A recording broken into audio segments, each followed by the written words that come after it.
Isaías en el capítulo 53, vamos a leer desde el versículo 3 al versículo 7.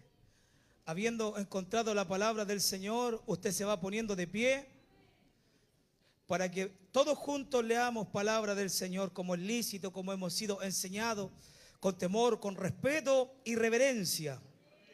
¿Encontró la palabra del Señor? Isaías capítulo 53, desde el versículo 3 al versículo 7, leemos todos juntos palabra del Señor en el poderoso nombre de Dios Padre, Hijo y Espíritu Santo. Y la iglesia me dice: amén. Despreciado y desechado entre los hombres, varón de dolores, experimentado en quebranto, y como que escondimos de él el rostro, fue menospreciado, no lo estimamos. Ciertamente llevó en nuestras enfermedades y sufrió nuestros dolores, y nosotros le tuvimos por azotado, por herido de Dios y abatido. Mas él herido fue por nuestras rebeliones, molido por nuestros pecados. El castigo de nuestra paz fue sobre él, y por su llaga nosotros fuimos curados. Todos nosotros nos descarriamos como ovejas, cada cual se apartó por su camino, mas Jehová cargó en él el pecado de todos nosotros. Angustiado él y afligido, no abrió su boca. Como cordero fue llevado al matadero, y como oveja delante de sus trasquiladores enmudeció y no abrió su boca. Es palabra del Señor. Cierre su ojito un momento. Vamos a clamar a la presencia del Señor. Amado Dios y buen Padre celestial, te damos las muchas gracias, Rey de Gloria, por tu eterno amor y tu gran misericordia, que en este día nos concede las bendiciones de poder estar congregados juntos en armonía, alabando, bendiciendo tu nombre, conforme a todos los favores y misericordia con las cuales has coronado nuestras vidas. Mira, Padre celestial, en este momento crucial en el cual le hemos dado lectura a tu palabra, que es viva, que es eficaz, yo te ruego, Señor amado, que pueda usar mi miserable vida solamente como un canal de bendiciones por el cual fluya la gracia, el sazón, el denuedo, la sabiduría. Permíteme predicar con eficacia, Padre, con claridad y fluidez del Espíritu, para gloria y alabanza de tu nombre. En el poderoso nombre de nuestro Señor y Salvador Jesucristo, reprendemos al diablo y sus demonios. Todo espíritu que no te alabe lo echamos fuera de este lugar en el nombre poderoso de Cristo, y te rogamos que muevas tu mano en las regiones celestes y disipe de los aires toda obra contradictoria de las tinieblas en el nombre de Jesús. Derriba fortaleza enemiga, derriba altivez y argumentos que se levantan en contra del conocimiento de tu verdad. Atamos, dejamos sujeto cautivo todo pensamiento a la obediencia de Jesucristo, y creemos que en esta tarde seremos reconciliados, seremos bendecidos, seremos restaurados por tu palabra, para gloria y alabanza de tu nombre, en el poderoso nombre de Dios Padre, Hijo y Espíritu Santo. Amén, amén, amén. A su nombre. Dele la gloria al Señor. Gloria a Dios. Amén. Que el Señor le bendiga. Tome su asiento, mas no se vaya del culto. El que está atento, recibe. Porque puede ser que presencialmente y físicamente usted esté aquí, pero si la mente y el corazón se encuentran en otro lugar, usted no está aquí. El que está atento, recibe. Por eso es que el libro de Apocalipsis distingue, destaca, repite más de 7 veces: el que tiene oídos para oír, oiga lo que el Espíritu dice a la iglesia. Y el libro de Salmos nos enseña: todo lo que respire, alabe a Jehová. Todo lo que respire, alabe a Jehová. Y si usted en esta tarde, a pesar del frío, puede respirar, entonces puede alabar a Dios también. A ver cuántos de los que están aquí conmigo pueden respirar y juntos alabar al Señor. Vamos, que se escuche a su nombre. Porque desde aquí en adelante queda prohibido quedarse callado, porque Dios no es Dios de muertos, sino Dios de vivos. Los muertos están en los cementerios, en los parques, pero los vivos alabamos a Dios. Y con alabanza el frío se pasa mejor. Isaías es conocido como el profeta mesiánico, ya que aproximadamente 700 años antes de Cristo logra ver hacia el futuro al Mesías sufriente, a Jesucristo, cuyo propósito es reconciliar al ser humano con su Hacedor y Creador. Isaías significa la salvación viene de Dios. Él logra ver con claridad los sufrimientos que tuvo que enfrentar nuestro Señor y Salvador Jesucristo para reconciliarnos con el Padre. En este capítulo 53, él ve a Jesucristo despreciado, desechado, expuesto al dolor, al quebranto, menospreciado, no estimado. Sufrió siendo azotado, herido, abatido, fue molido, castigado, lacerado, angustiado, afligido y llevado al matadero. Todo esto sufrió Jesús para ser el varón de dolores. Varón de dolores es el título del mensaje. La Biblia relata que los sufrimientos de Jesús fueron físicos, emocionales y espirituales, partiendo desde su agonía en el huerto de Getsemaní. Él comienza a entristecerse y angustiarse en gran manera, diciendo en Mateo capítulo 26, versículo 38, mi alma está angustiada hasta la muerte.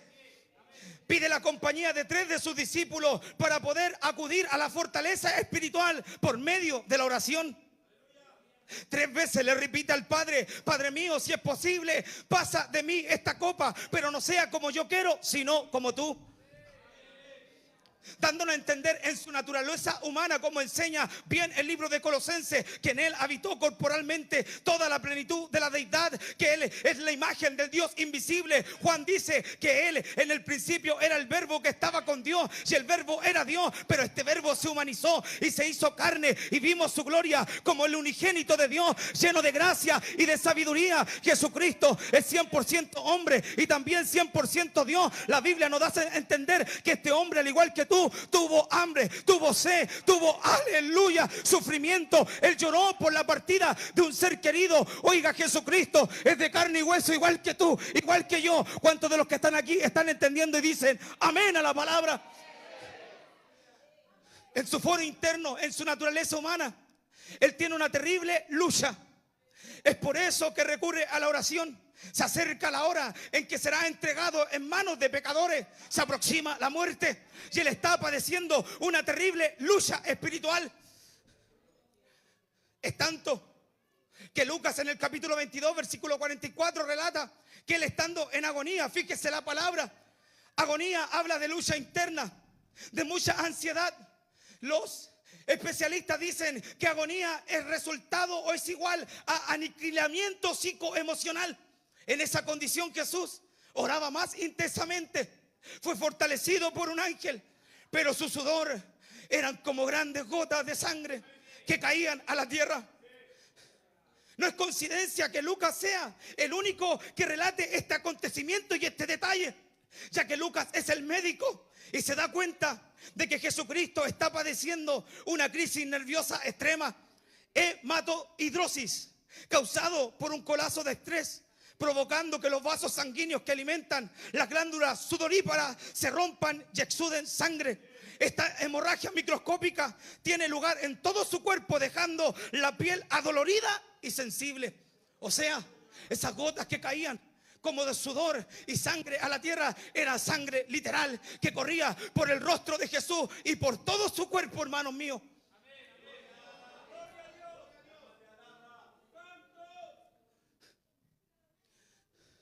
A pesar de eso, se fortalece en la oración. Antes de que viniese el que había, aleluya, propuesto de entregarlo y venderlo, de traicionarlo, uno de sus íntimos, de su círculo íntimo de los 12 que estuvieron con él en el mejor de todos los seminarios, en la mejor de todas las escuelas. Los 12 discípulos tuvieron facultades que ningún otro ha tenido en esta tierra. Tuvieron autoridad sobre demonios, sobre enfermedades, predicaron el mensaje del Señor, vieron los milagros, vieron las maravillas, vieron, aleluya, cómo Cristo tenía un ministerio de alto impacto, tanto que es el número 1, el predicador number 1 en toda la historia. Ellos vieron a este varón hermoso, distinguido, en excelencia, en unción, con autoridad tan extraordinaria que cuando predicaba la gente quedaba estupefacta, maravillada, asombrada. Decían: ¿quién es este tipo que predica como quien tiene autoridad y no como los escribas?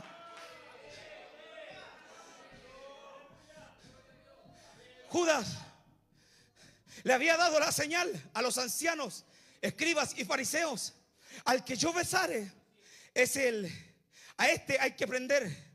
Y enseguida Él se acerca a Jesús y lo lisonjea, le dice: salve, maestro. Jesucristo lo queda mirando y le dice: ¿a qué vienes, amigo? Mateo 26, 48 al 50. ¿A qué vienes, amigo?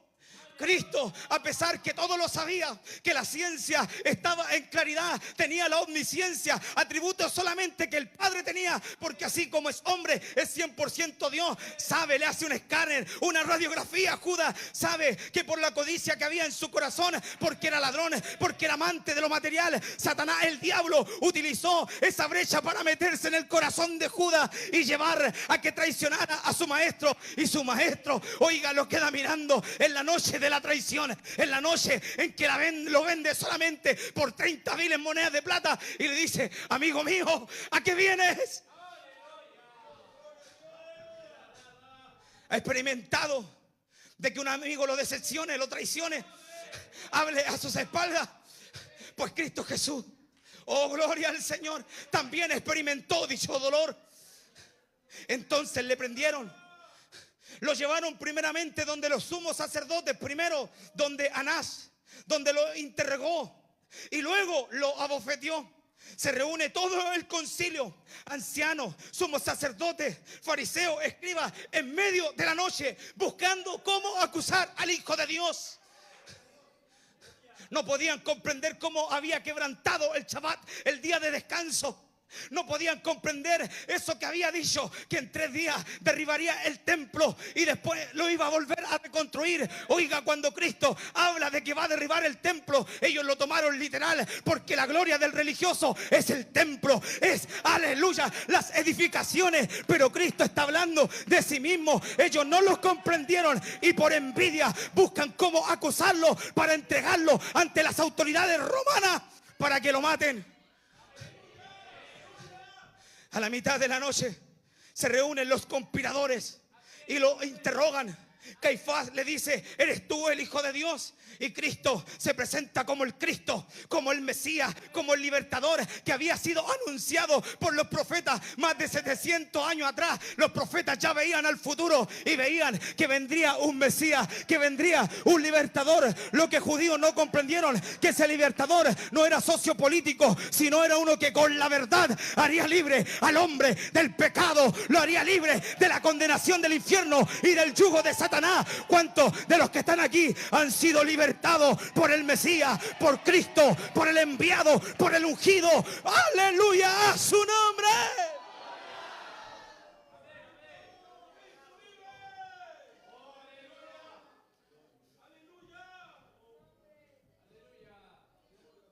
La Biblia da detalles explícitos que confabularon y pagaron a falsos testigos para injuriar a Jesús. Esa noche, en esa religión, en esa reunión religiosa, en donde está la mayoría de los ancianos del Sanedrín judío, a Cristo lo abofetean. Esto lo dice la Escritura, Mateo 26, 67. Entonces le escupieron en el rostro, le dieron puñetazos y otro le abofeteaban. Marco y Lucas relatan que cobardemente le encubren el rostro y sus ojos para golpearlo. Y mientras él no podía ver que él lo golpeaba, dándole golpes de puño, se burlaban y le decían: a ver si eres profeta, profetiza, ¿quién te ha golpeado?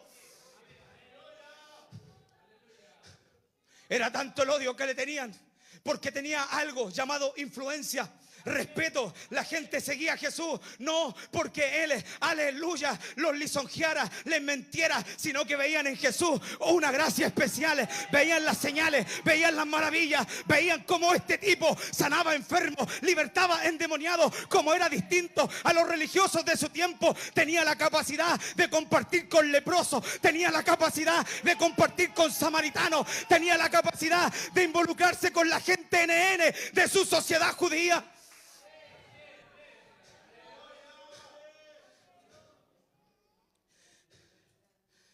Luego en la mañana es llevado donde el gobernador Poncio Pilato. Y la acusación: a este hemos hallado que pervierte a la nación, que prohíbe dar tributo al César diciendo y proclamándose a sí mismo el Cristo, un rey. Lucas capítulo 23, versículo 2. Oiga, Pilato lo llama al pretorio y lo empieza a interrogar.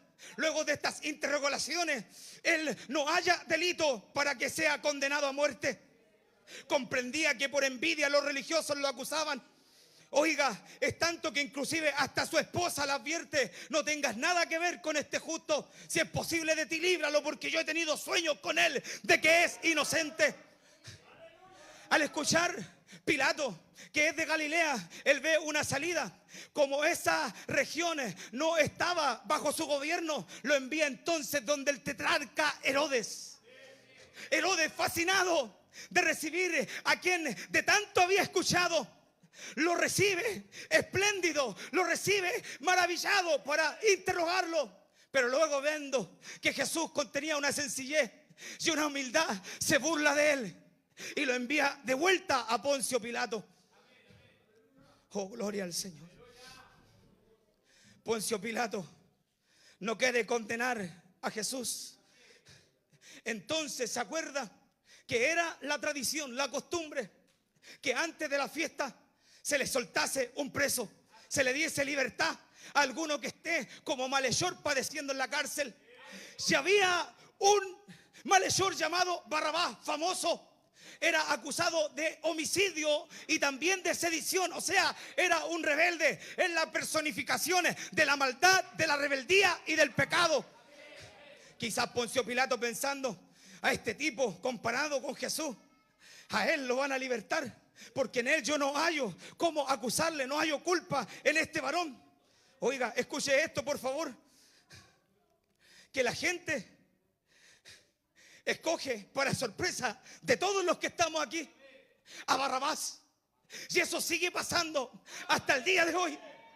Eso sigue sucediendo. La sociedad, el mundo sigue optando por Barrabás. Las personificaciones de la maldad, del pecado, del libertinaje, de las degeneraciones. Y siempre están llamando a matar a Jesús, aquel que confronta tu pecado. Porque Cristo, a diferencia de las religiones que son solamente costumbres y métodos humanos, Jesucristo te confronta con tu pecado. Te dice: hay oportunidad para ti, pero tienes que soltar ese pecado para que alcances misericordia. Pilato piensa en una salida más. Él dice: yo lo castigaré para luego librarle. Lo mandan al azote romano.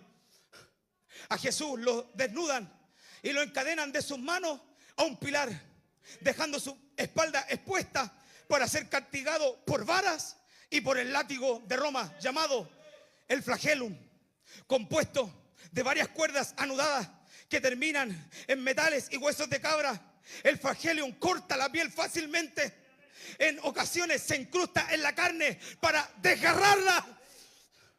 Historiadores dicen que cerca de 120 azotes recibió Jesús por 2 verdugos que lo estaban lacerando. Ensangrentado, molido. Oh, gloria al Señor. Los soldados romanos siguen su circo. Lo visten de púrpura o de escarlata y ponen sobre su cabeza una corona de espinas. Fíjese que es curioso que la Escritura dice que sobre su cabeza, no en su sien o en su frente, sino que sobre su cabeza. O sea, dando a entender que estaba sobre todo su casco, sobre todo su cráneo, estaba esa corona de espinas. Se burlan de él, le dice: salve, Rey de los judíos, mientras en la misma cabeza donde está esa corona de espinas lo golpean con una caña. Para ese momento su rostro está totalmente desfigurado.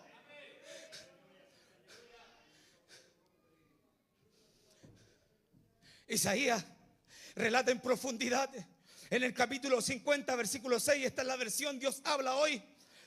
Él dice que vio a Jesucristo: ofrecí mis espaldas para que me azotaran y dejé que me arrancaran la barba. No retiré la cara de los que me insultaban y escupían, dándole a entender que con la mano le quitaron la barba a Jesús. Son terribles todas las torturas, todo el sufrimiento, todo el dolor que tuvo que padecer el Hijo de Dios. Y lo hizo por amor a ti, por amor a mí, por amor a este mundo que está perdido.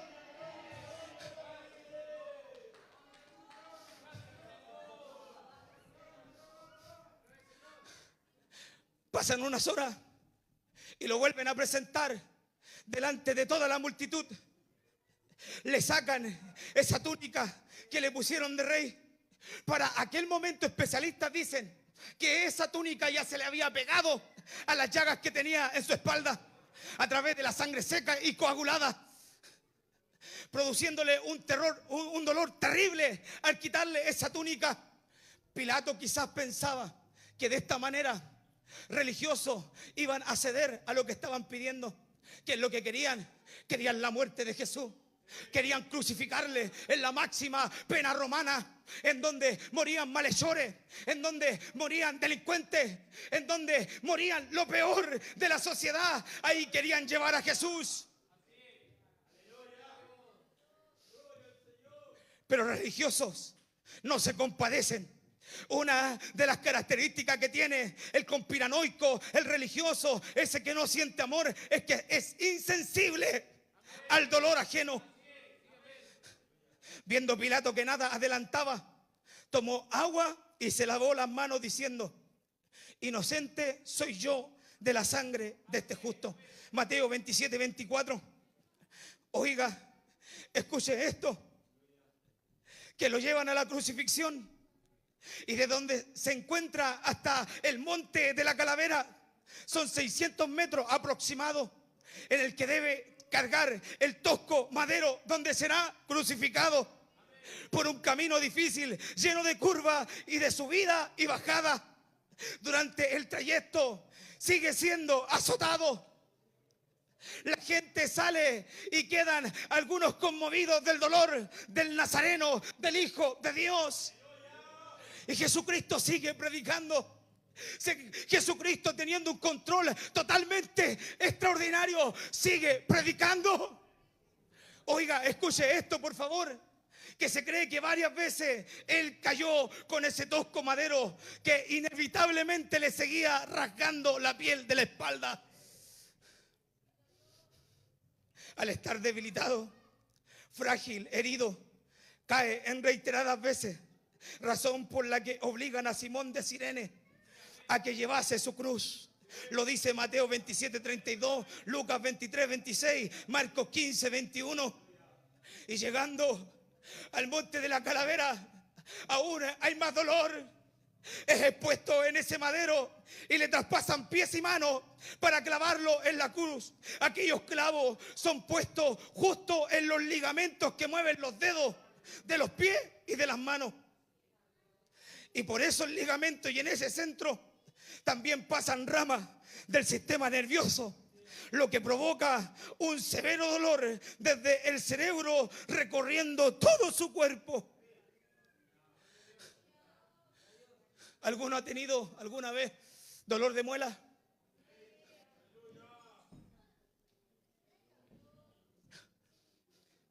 El dolor de muela es una pequeña hebra del sistema nervioso en donde llega la carie y provoca ese dolor que no te deja dormir. Imagínate traspasar una rama entera en donde recorre todo el sistema nervioso que está conectado al cerebro. Médicos dicen que el dolor que sintió Jesús fue como si un rayo recorriera todo su cuerpo. Luego de esto hay que levantar esa cruz para que él quede colgado de pies y manos, donde dichos ligamentos y ramas del sistema nervioso se comienzan a tensar, provocando un dolor insoportable. 6 horas son las que Jesús estuvo colgado. Su cuerpo se contrae debido a esa posición. Sus músculos se comienzan a calambrar. Su respiración se hace difícil porque en esa postura tenía que mover sus pies para ponerse sobre sus pies y poder respirar. Médicos dicen que cualquier otra persona a esta altura, por tanto dolor y sufrimiento, ya debería haber perdido el conocimiento, haber tenido quizás un ataque al corazón o en el sistema nervioso, algún colapso. Pero Cristo estuvo consciente hasta el último minuto en donde entrega su aliento. Su presión arterial está fuera de control, provoca que se le afiebre todo su cuerpo. Ancianos religiosos, mientras ven en el espectáculo, se siguen burlando de él, lo siguen escarneciendo, le decían: tú que salvaste a muchos, ¿por qué no te salvas a ti mismo? Y Jesús le dice: Padre, perdónalos, porque no saben lo que hacen. Gobernantes y soldados romanos también se burlan de él.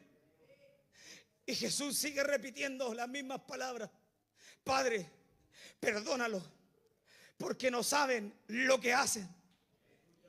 Él fue crucificado junto a dos malhechores, y uno de los malhechores comienza a burlarse de él, comienza a injuriarlo diciendo: si tú eres el Cristo, sálvate a ti mismo y también a nosotros. Respondiendo el otro le reprendió diciendo: ni aún tú temes a Dios estando en la misma condenación. Nosotros a la verdad justamente padecemos, porque recibimos lo que merecieron nuestros hechos, mas este ningún mal hizo. Y dijo a Jesús: acuérdate de mí cuando vengas en tu reino. En el dolor, en el sufrimiento, en la agonía, Jesús le dice: de cierto te digo que hoy estarás conmigo en el paraíso. En un trastorno emocional, físico y espiritual, Cristo sigue salvando. Cristo sigue, aleluya, dando ese mensaje de esperanza. A un malhechor que fue condenado a la pena máxima, Cristo le dice: de cierto te digo que hoy estarás conmigo en el paraíso, porque Cristo en esa cruz padeció por todos los pecadores. Por eso es que no podemos ser clasistas. El mensaje de Dios es para todos, porque Cristo salva, Cristo sana, Cristo perdona y transforma hasta el más vil pecador.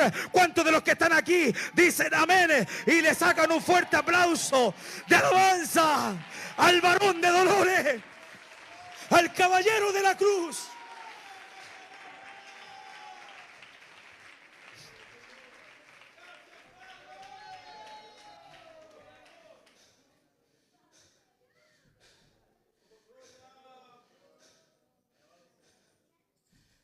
Desde la hora sexta a la novena, toda la tierra se oscurece.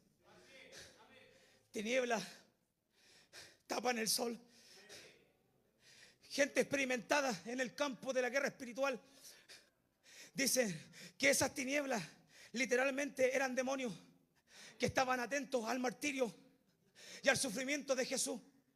Ellos estaban haciendo fiesta, pero ellos lo que no sabían es que Cristo Jesús en la cruz del Calvario despojó a todos los principados y a las potestades, exhibiéndolos públicamente. Triunfó sobre ellos en la cruz. ¿Qué te estoy diciendo? O sea, cuando venga atormentante el enemigo, cuando se presente de distintas maneras, tú, si estás bañado por la sangre, rociado por esa sangre bendita del Cristo, nada puede hacerte el diablo. No hay tinieblas que puedan atormentarte. Cuando experimentes dichas cosas, es que Dios te está llamando al campo espiritual. Métete en las oraciones, métete en el ayuno. Hay herramientas, hay armas espirituales para poder contrarrestar todos los dardos de fuego del maligno. Mi Cristo es el campeón de campeones. Él en esa cruz pisoteó al diablo, y por ese triunfo hoy tú y yo podemos tener potestad. Las puertas del Hades no prevalecerán en contra de la iglesia.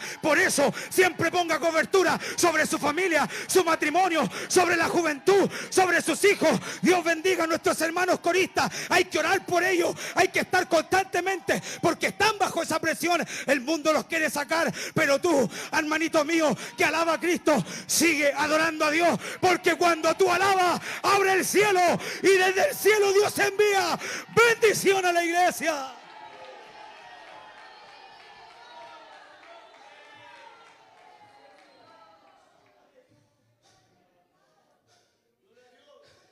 En la última hora de su sufrimiento, Él sigue consciente.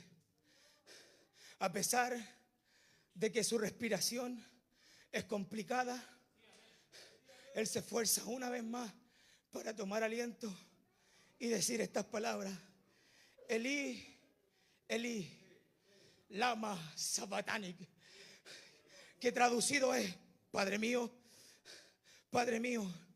¿por qué me has desamparado? Las mismas palabras que están expresadas en un salmo mesiánico, en el capítulo 22 de los Salmos, en el versículo 1, dicen las mismas palabras y añaden: ¿por qué estás tan lejos de mi salvación y de las palabras de mi clamor? Él en esa cruz, esa lucha interna que manifestó en el huerto de Getsemaní, no fue el temor a los clavos, no fue el temor a ser desfigurado, a que le quitaran su barba, a que lo laceraran bajo el flagellum romano. El único temor que el Hijo de Dios tenía es que por amor a ti, por amor a mí, ya este mundo perdido cargó con el pecado de todo el hombre, lo que provocó una separación entre su Padre. Oiga, Cristo siempre estuvo en esa plenitud, siempre estuvo siendo parte de esa bendita Trinidad. Él siempre está en comunión con el Padre. Lo que Él sentía, lo que a Él le atemorizaba, era perder la presencia del Señor. Y en esa cruz Él siente que está quedando abandonado, porque por causa de nuestro pecado Dios dio vuelta a su espalda.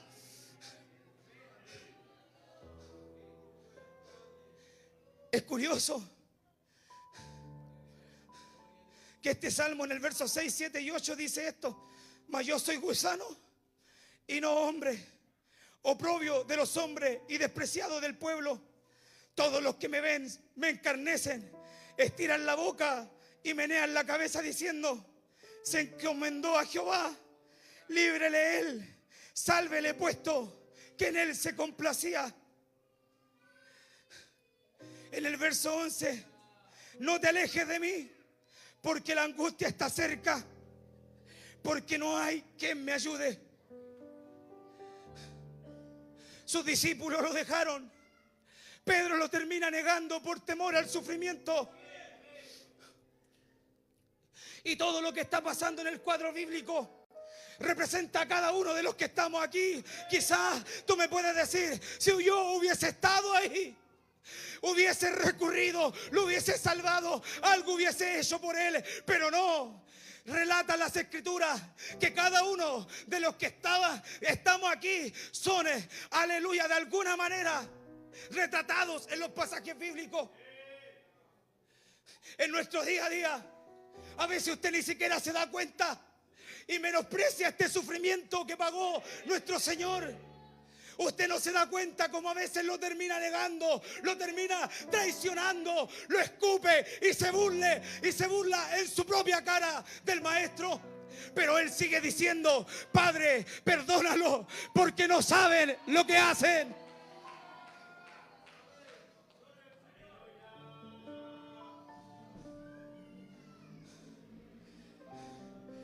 Médicos dicen que Él tuvo que haber muerto de un paro cardíaco,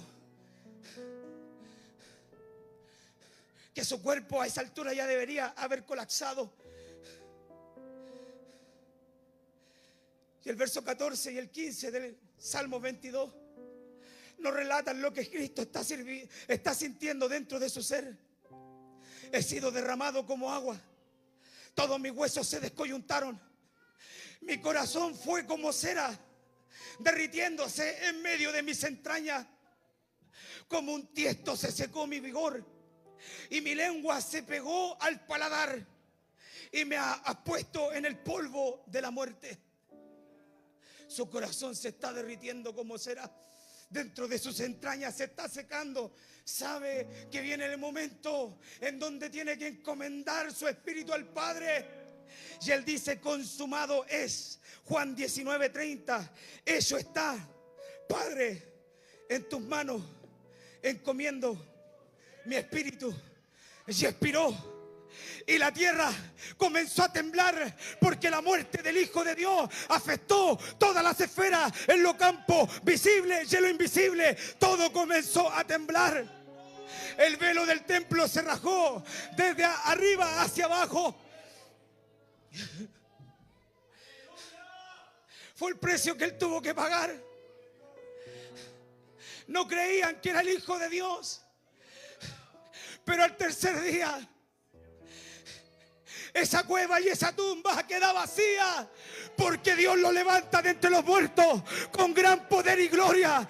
Él venció a la muerte. Cristo, aleluya, fue exaltado. El Dios del cielo lo exaltó hasta lo sumo y le dio toda la autoridad para que en el nombre de Cristo Jesús se doble toda rodilla de los que está en el cielo, de lo que está en la tierra y aún debajo de la tierra, y toda lengua confiese con sus labios de que Cristo es Señor, para la gloria de Dios Padre. Hoy a las afueras de Jerusalén, en ese lugar turístico en donde millones de turistas van todos los años, en donde se está desatando una guerra por una sola razón, es el único lugar en donde hay una tumba vacía. No es la tumba de Buda, no es la tumba de un papa, no es la tumba de Mahoma, sino la tumba de Jesús, el Hijo de Dios. En ella hay una inscripción que dice: ¿por qué buscáis entre los muertos al que vive? Él no está aquí, Él ha resucitado. Él es el Rey de Reyes, el Señor de Señores, el Alfa y la Omega, el principio y fin. Él es el buen pastor que su vida dio por las ovejas. Él es el camino, la verdad y la vida. Él es mediador entre Dios y los hombres, el Cordero de Dios que quita el pecado del mundo, el maná que descendió del cielo. Él es la vida verdadera, Él es la vida, aleluya, y la resurrección. Yo soy la resurrección y la vida, y el que cree en mí, aunque esté muerto, vivirá. ¿Cuántos de los que están aquí alaban al Cordero de Dios, al varón de dolores, a Jesucristo?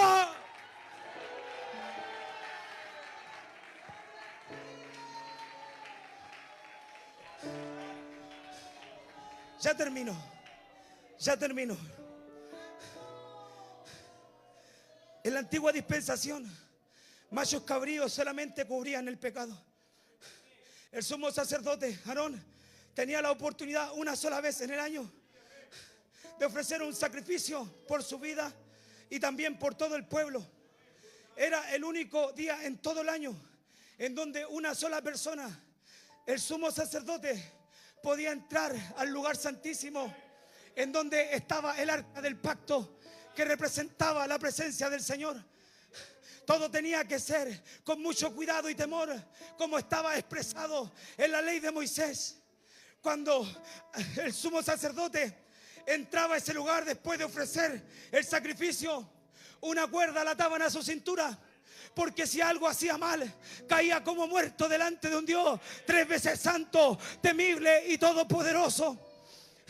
En sus vestiduras, en sus bordes, él tiene unas campanitas, y que cuando ese sacrificio era aceptado, desde el cielo caía una columna de nube y fuego, representando de que Dios aprobaba el sacrificio, y eso hacía que el pueblo se regocijara, porque la protección y la bendición seguía sobre el pueblo. Pero dentro del lugar santísimo, el único testigo ocular de la gloria de Dios era el sumo sacerdote, que estaban las campanillas sonando, tililín, tililín, tililín, dándole a entender que el sumo sacerdote estaba haciéndole una fiesta al Dios del fuego, al Dios de la bendición, al Dios que perdona pecados. Pero todos estos corderos y machos cabríos no pudieron quitar el pecado. Fue necesario que del cielo viniese un Salvador, y cuando Él cumplió con el derramamiento de su sangre para pagar el precio de tu rescate, de nuestra reconciliación, porque éramos enemigos de Dios. Oiga, Él no traspasa el lugar santísimo del tabernáculo, ni tampoco del templo. Ese velo que se raja desde arriba hacia abajo significa que Dios ahora abrió el cielo. Él traspasó los cielos. Por eso ahora todos los que creen en Él pueden entrar confiadamente a la presencia del Señor, porque tenemos un sumo sacerdote que fue humano, fue tentado en todo y que se compadece de ti. Por eso puedes entrar por su sacrificio expiatorio a la presencia de Dios para alcanzar misericordia, para hallar el oportuno socorro que te estoy diciendo, que todos los que estamos aquí podemos entrar a la presencia de Dios para deleitarnos, para ser fortalecidos. Cristo en la cruz del Calvario, hermanita mía, no murió para que quede a medio camino. Él murió para que te salve. Él murió para fortalecerte. Él murió para acompañarte. Él murió para salvarte. ¿Cuántos de los que están aquí dicen amén a la palabra?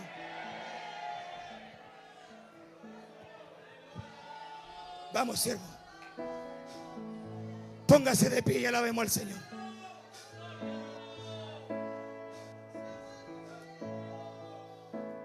Sí.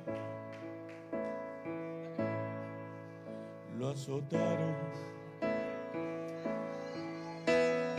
Vamos, está clamando, está clamando. En un madero lo clavaron. Ese fuego y esa Shekinah hoy tiene que caer en tu corazón. Y le dieron vinagre a tomar. Oh, mi alma te alaba, Padre.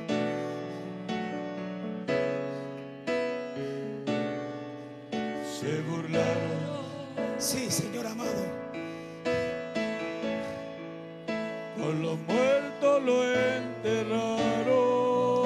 Gloria, gloria, gloria, gloria al Señor. No creía. Oh, mi alma te alaba.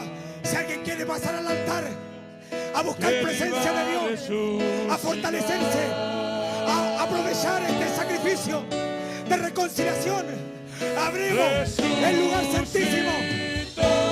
Ven, tú que llegaste abatido, tú que llegaste con poca fuerza.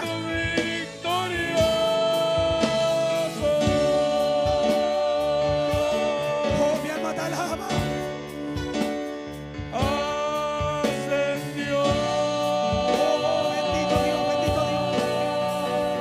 Si Dios está golpeando tu corazón, no lo endurezcas más. No puedes ser insensible ante su sacrificio.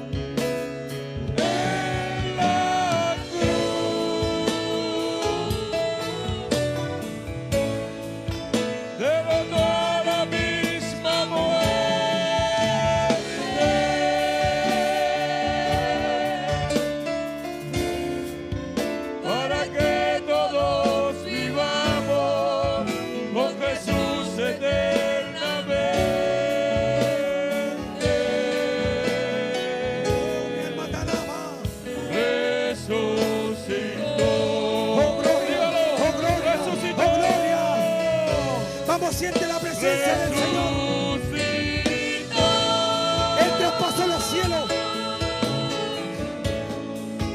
De los muertos victoriosos. Oh, mi alma te alaba.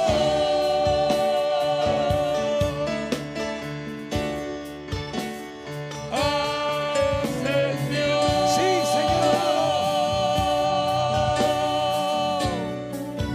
A su trono el Rey.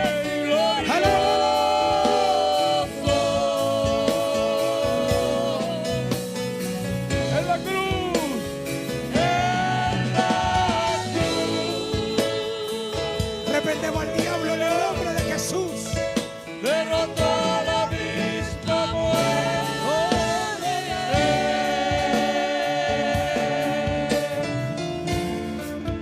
Para que todos vivamos con Jesús eternamente.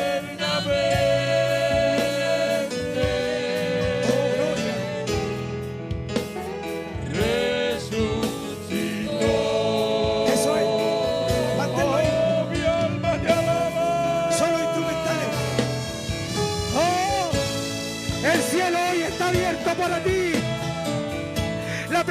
de Dios está disponible para ti.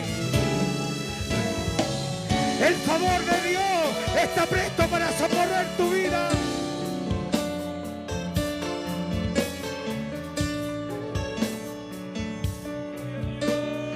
Vamos, solo el órgano. Solo el órgano. Solo el órgano. Ya vamos a orar. Si Dios te habló, si Dios te ministró, levanta tu manito ahí donde tú estás. Solamente si Él te habló. Porque si no te habló, no levantes tu mano. Pero si Él te ministró, levanta tu manito ahí donde tú estás. Tú que tienes tu manito arriba, permíteme como siervo del Señor orar por tu vida. Ven, te invito al altar, no tengas vergüenza. Ven a buscar el socorro, la ayuda. Ven, te invito, hermano mío, no te quedes en tu lugar. Ven en esta actitud de humildad y de humillación ante aquel que pagó el terrible precio en la cruz del Calvario.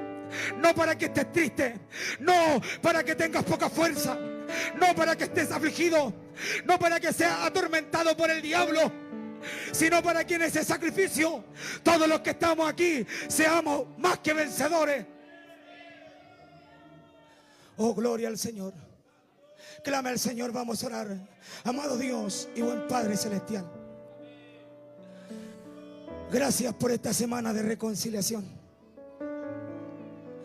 Gracias porque me fortaleciste para poder predicar este mensaje que de manera eficaz entró en el corazón de mis hermanos.